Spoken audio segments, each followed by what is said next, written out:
We will now proceed with the conferment of degree of Doctor of Literature honoris causa. Vice-Chancellor. Chancellor, the Honourable Frances Helen Wilde will read the citation for the award of the degree of Doctor of Literature honoris causa.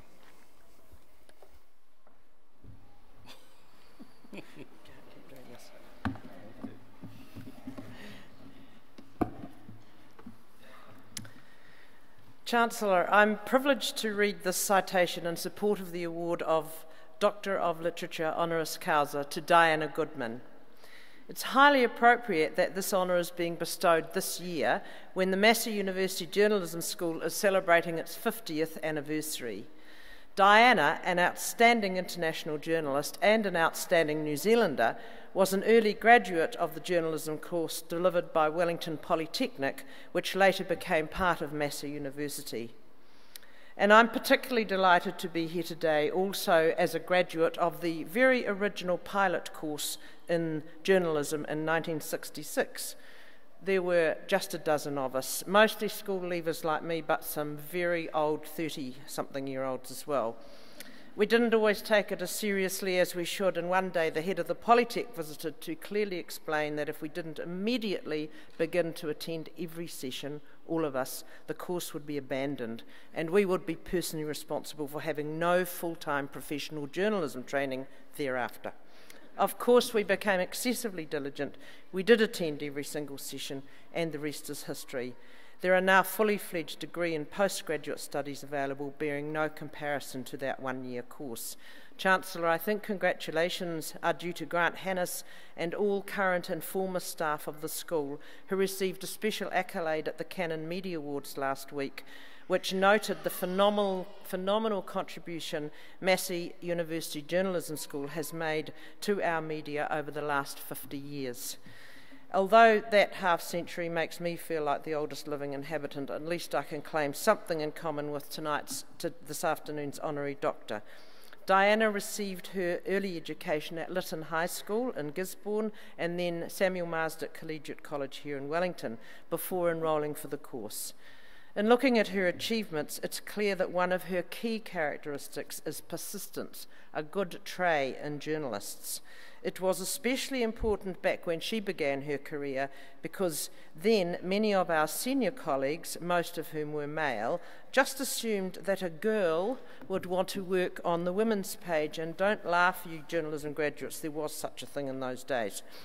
While some young female reporters had to do some really hard talking to be assigned to the perils of court reporting or even the elevated realm of the business page, Diana made what in retrospect was a smart decision. She took off to the Cook Islands to begin her career.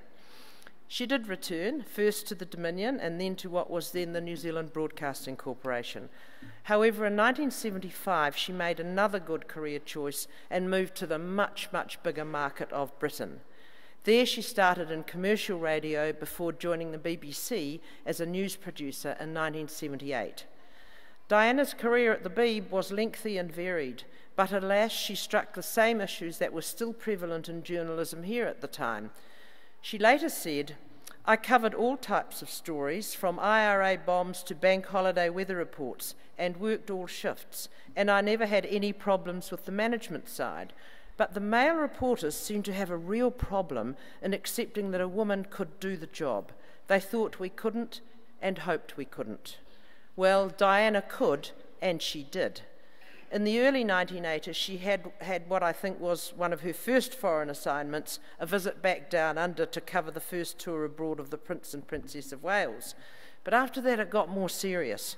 In 1984, she went to Beirut to report on the civil war in Lebanon, to the articulated dismay of some of the BBC listeners who clearly thought it inappropriate to send a woman into such circumstances. In the late 80s, Diana was officially appointed as the BBC's first female foreign correspondent and reported on the collapse of communism in Eastern Europe. What a time to be there. It is not surprising that this was not a cosy office job. During the Romanian Revolution, she came under fire, reporting on the overthrow of President Nicolae Ceausescu. She opened the BBC's first bureau in East Berlin in 1990 and was there during that amazing and tumultuous time in Europe, which saw the reunification of Germany and the end of the Soviet Union. In 1994, Diana was posted to Moscow, covering the Boris Yeltsin presidency and Russia's involvement in the war in Chechnya. Her broadcast account of the ghastly conditions suffered by abandoned children in Russian orphanages was a compelling picture of a social infrastructure stuck in almost medieval conditions.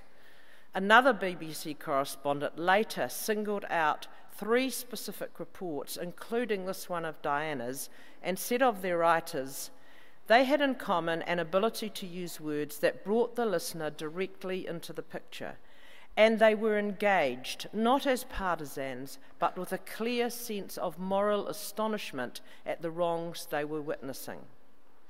In the later part of her career in the BBC, Diana was project editor for BBC News Books, producing The Day That Shook the World, an account of 9/11, and The Battle for Iraq. Just over 10 years ago, she and her son came home, and she moved into different forms of journalism, including Architecture New Zealand and being a major writer for Wine Searcher. And Chancellor, I need to give a personal thanks to Diana for one of her articles on gifts to buy the wine lover in your life. Very useful article it was. When you read her work, it's easy to get hooked. Even in the magazine-style articles at one end of her writing spectrum, Diana is a vivid and clear writer who most certainly does bring the reader directly into the picture. Apart from being able to write, a fundamental qualification I don't always observe in today's media, there are many different theories about what makes a good journalist. Resourcefulness, curiosity, accuracy, and integrity. Diana has all of those characteristics in spades, and evidently a whole lot more. Her career path demonstrates that she has always had a hunger for being there, a determination to be at the places that are critical for the time, regardless of obstacles that may have been put in her way. As a school leaver, Diana set her own life course at the Wellington Polytech School of Journalism, then went on to excel internationally. She is a superb example of Kiwis who have conquered the world in their chosen field. There would be few better as a role model for young graduates and new entrants into the field of journalism. And of course, because of her ability to bring distant events to life, for the rest of us, Diana would be a phenomenal dinner companion with a lifetime array of stories and an in-depth knowledge of navigating the wine list. So, Chancellor, this honorary degree is richly deserved, and it is with great pleasure that I make this commendation in support of it. I present to you for the award of Doctor of Literature, honoris causa, Diana Goodman.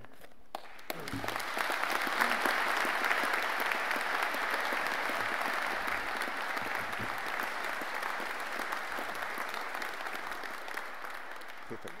Come this way. Come this way. Come out to here, Diana. Stop there. Chancellor, I have the honour to present Diana Barbara Goodman for graduation of the degree of Doctor of Literature, honoris causa of this university.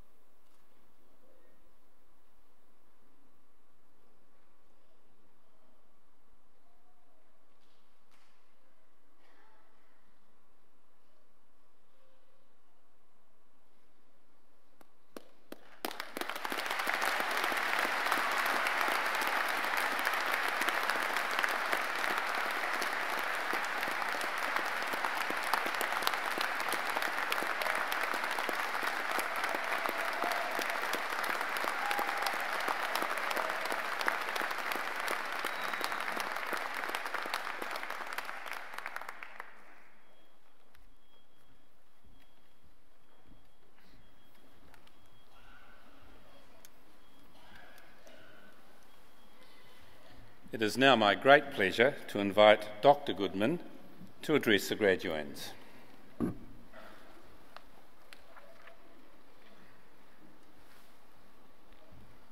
done.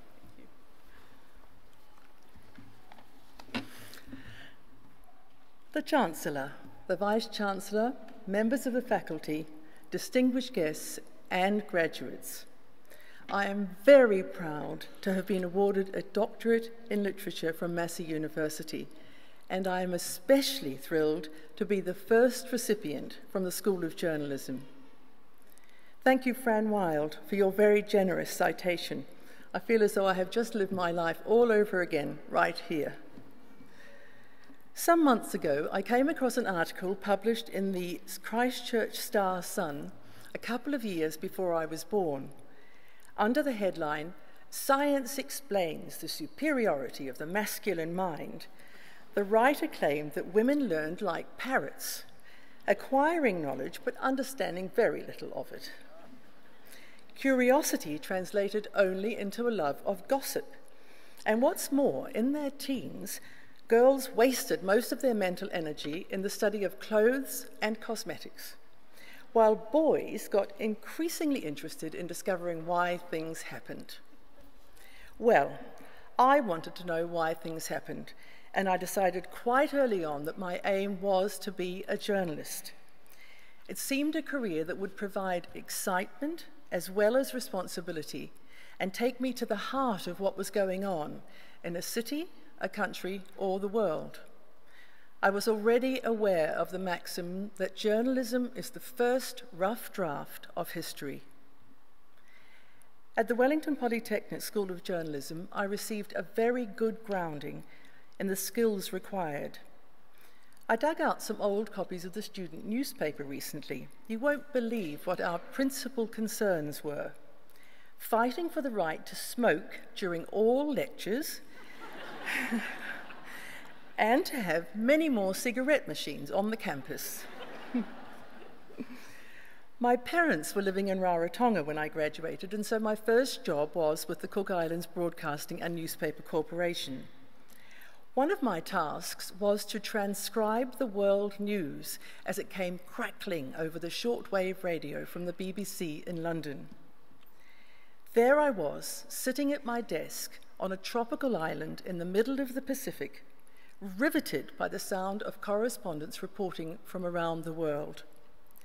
That must have been when I set my sights on the BBC and eventually on becoming a foreign correspondent. As graduates, you'll receive advice from lots of different people, and you'll hear those familiar platitudes. Follow your dreams. If you want something badly enough, you can achieve it. Think big, and success will follow. There's nothing wrong with those platitudes, I would say, but they're not enough. In my experience, you have to work incredibly hard if you want to get to the top. You'll be surrounded by legions of other talented people. Always put your hand up for extra shifts and for tasks that no one else wants to do. I'm not suggesting that you should let yourselves be exploited, but especially early in your career, you need to be the most eager person in your team, even though I know it can play havoc with your personal life. When at 23 I went to England, I wrote to practically every local radio station asking if they had a vacancy. I knew I had to be proactive, not sit back waiting for a suitable advertisement to appear, and I had to be willing to get out of London. After working at various local radio stations, I moved on to BBC Radio's network reporting pool in London. I was the only woman in a news pool of more than 20 men, as Fran has mentioned.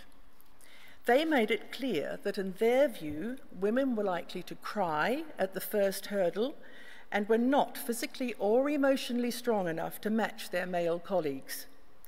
And I often came to work in trousers. Even then, that raised eyebrows in the newsroom.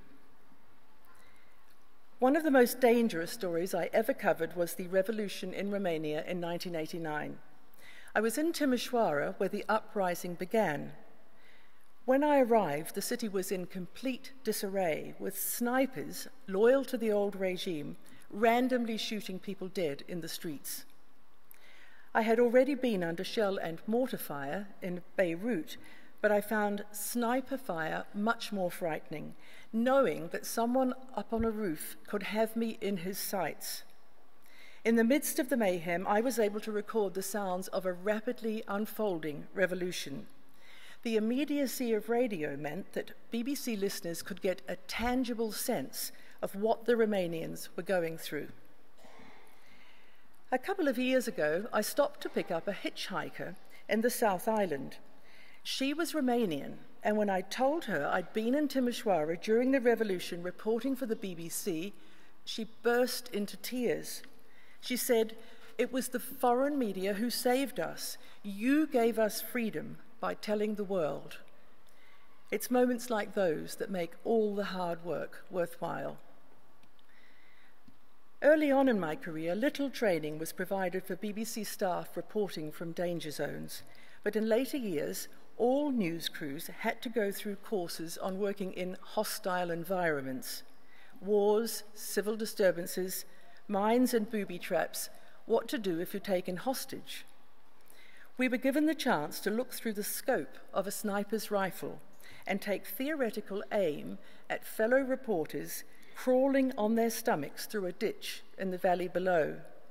They couldn't resist looking up, and that single flash of a face or someone's eyes was enough to make them a target. We also learned that, unlike in the movies, car doors or brick walls do not provide protection from a machine gun. Sandbags in front of a building work best. George Orwell once wrote, "Journalism is printing what someone else does not want printed. Everything else is public relations." All of you graduates here today, whatever your subject, have a responsibility to demand that the local news media put money into investigative journalism at all levels of society. There's a tendency today to denigrate journalists and journalism. For example, Donald Trump, when challenged, rants about lies, deceit, viciousness, disgusting reporters, horrible people. And even those who should know better accuse the media of being biased and under the control of dark forces. I believe passionately that there are wonderful journalists out there doing everything they can to bring the truth to their audiences. In some countries, they must risk their lives to do so. To the journalism graduates among you, I would say, if you run up against a brick wall, keep going. And make sure that when you're interviewing people, you really listen to what they say. Why can be a pivotal question. Given the chance, most people want to tell their stories, and you have the opportunity to give a voice to those who don't normally have one. I was privileged to be present as the Iron Curtain vanished, East Germany ceased to exist as a state, and the Soviet Union, Czechoslovakia, and Yugoslavia broke up into numerous new countries. Of course, I have met world leaders, but it's the ordinary people that I remember best. Heartbroken miners on strike in the north of England who knew they would have to cross the picket lines and go back to work for the sake of their suffering families. A labourer in Murmansk above the Arctic Circle where there's no daylight at all for 6 weeks of the year. He was crazy about the Welsh singer Bonnie Tyler. Could we ask her to write to him? A retired teacher in the home village of Mikhail Gorbachev, who taught the former president as a child. She was poverty-stricken, barely able to survive on her meagre pension. On hearing about her plight, the owner of a motorcycle shop far away in Sydney, Australia, was moved to send her regular payments. But the largest response I ever received followed my report on the plight of handicapped children in a bleak Russian orphanage. By that time, I was a mother myself, and it nearly broke my heart to see them kept in cold, inhumane conditions with little treatment and no stimulation. Some, unable to feed themselves, starved to death. Donations poured into the BBC from all over the world. Of course, there will always be letters of complaint. One man wrote to me persistently because he couldn't stand the way I pronounced war. Another thought he could definitely detect a whiff of a German accent. On the other hand, I received numerous proposals of marriage, including from a pharmacist in Hull, a Jewish cantor in Berlin, and, bizarrely, from a number of doctors in different parts of Africa. When I first started out in broadcasting at the NZBC in Napier, the senior producer said that I would never have a voice suitable for radio. I believed he was wrong. My message to you graduates is, never be discouraged by someone saying no. Your generation is going to be working for a long time, perhaps 50 years, and we can't even imagine how much the world will change in that time. What I do know is that loving your job makes life much, much easier.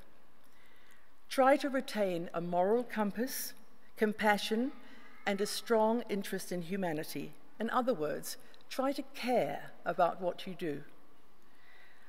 I have had a wonderful life and a thoroughly fulfilling career.